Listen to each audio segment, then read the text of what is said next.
Il n'y a pas une journée où on ne reçoit pas via Twitter, via Facebook ou tout simplement par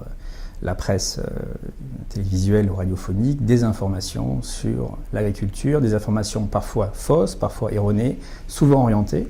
Et on s'est dit qu'il fallait qu'on réagisse. Alors l'agriculture aujourd'hui est attaquée de toutes parts et c'est vrai qu'à un moment donné, il faut prendre la parole. Alors on s'est dit, on va donner la parole aux Français via une enquête Ipsos et on va prendre un politologue en qualité d'expert pour donner son point de vue sur l'agribashing aujourd'hui, à la fois en ce qui concerne le phénomène, mais aussi les éléments qui peuvent aujourd'hui nous amener à améliorer notre communication face à ce phénomène-là.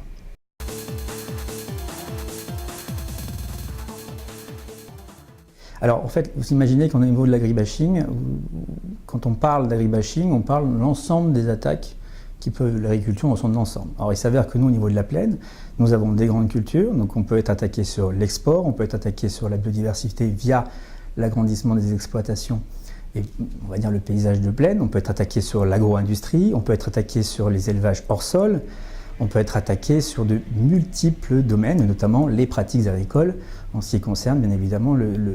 dossier sensible des pesticides. Donc en fait, on est au niveau de la plaine attaqué de toutes parts, pas seulement sur les grandes cultures, mais aussi sur l'élevage. Il ne faut pas oublier qu'au niveau de la plaine, il y a aussi de l'élevage, et donc on est concerné sur tous les sujets qui touchent aujourd'hui l'agribashing.